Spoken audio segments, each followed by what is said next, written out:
9:29 a.m. There were several calls into our 911 dispatch center notifying us that the convention center had a fire on top of the roof. Units quickly arrived within 2 minutes. The first unit arrived on scene within 2 minutes, second unit arrived 3 minutes. So that part of the incident quickly got underway with rooftop extinguishing operations. What goes into rooftop extinguisher operations? Very difficult. It's challenging because units don't have fire. The water source is on the ground.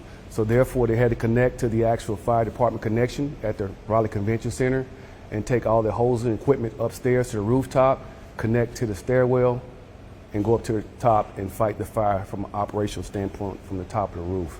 Also, we had aerial trucks on each side of the actual Raleigh Convention Center with aerial operations going at the same time to try to quickly contain the fire and extinguish the fire.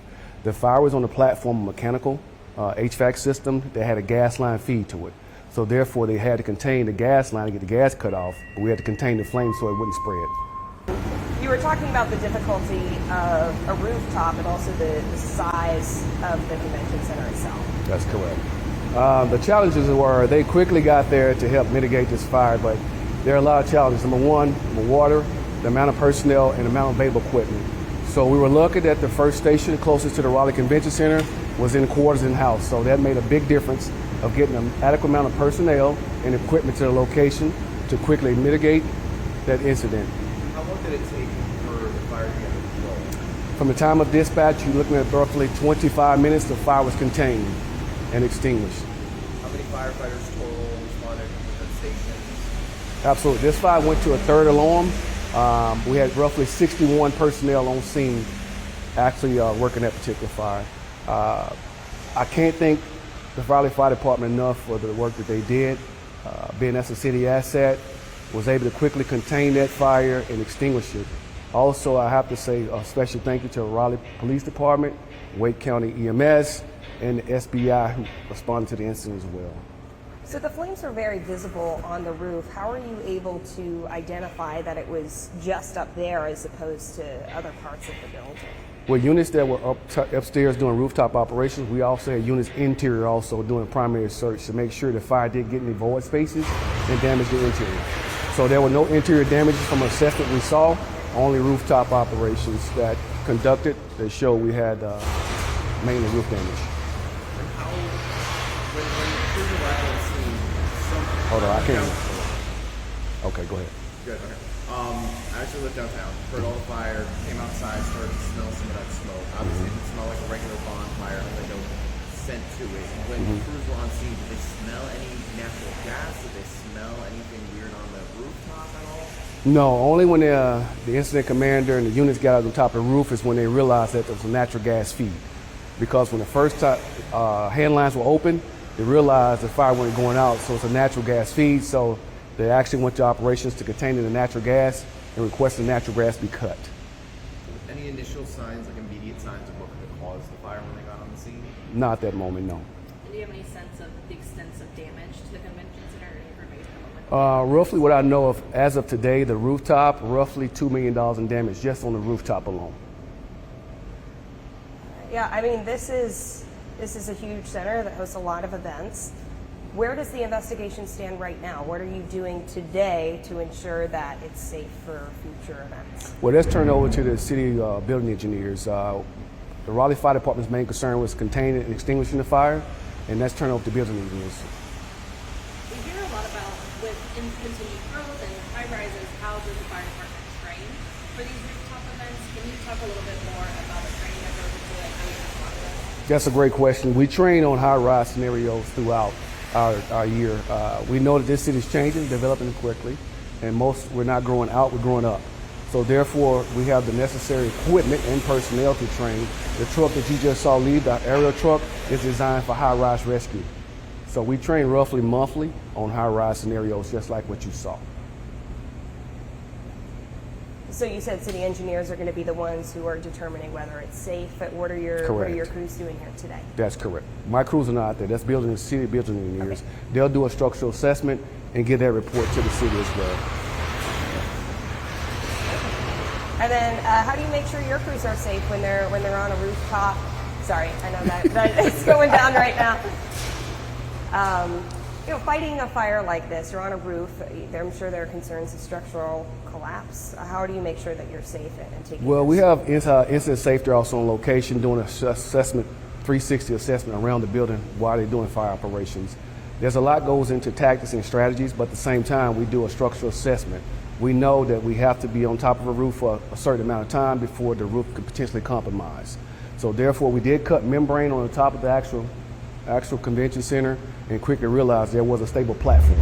So units were able to do fire operations continuously without the fear of collapse. And completely contained to the rooftop, no damage inside the building. That's correct. It was strictly rooftop damage, no interior damage whatsoever. Like I said, this could have easily been a catastrophic event with a building of 500,000 square feet. So the men and women of the Raleigh Fire Department, Raleigh Police Department, Wake County EMS did an excellent job of getting that fire contained and extinguished without minimal damage to the interior of the building. How long did it take again for the fire to get under control?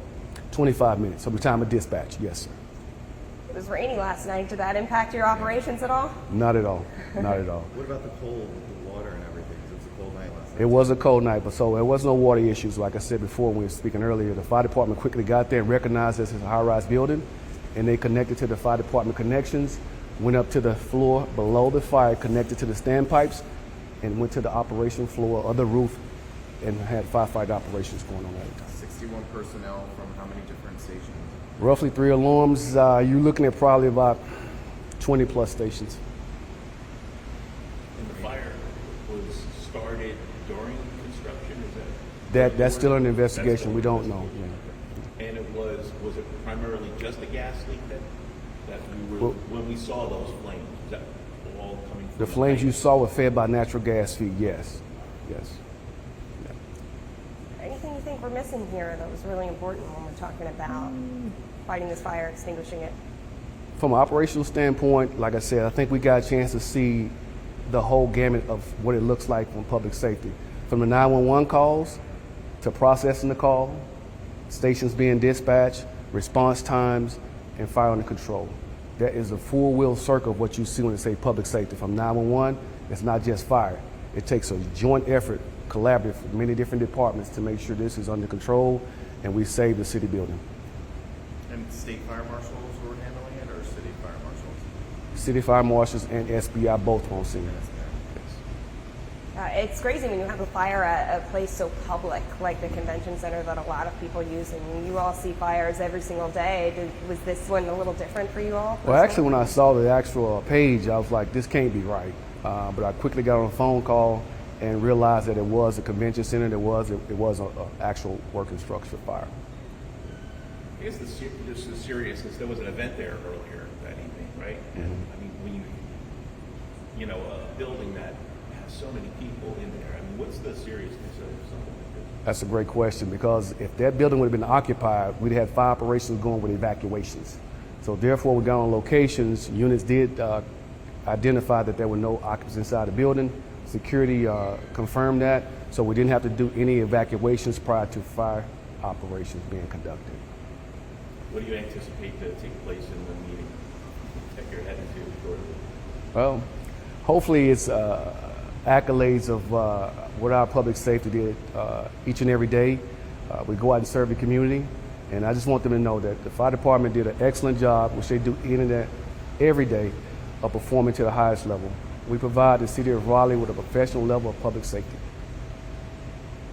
Y'all really responded quickly. I mean, talking about a fire like that on the top of a roof and Correct. at night in the cold, 25 minutes to get under control. That's Response times are very efficient. Response times reduce risk. And to be on a location within 2 minutes, the actual standard is 4 minutes and 50 plus seconds. They got there within 2 minutes. So that's exceptional.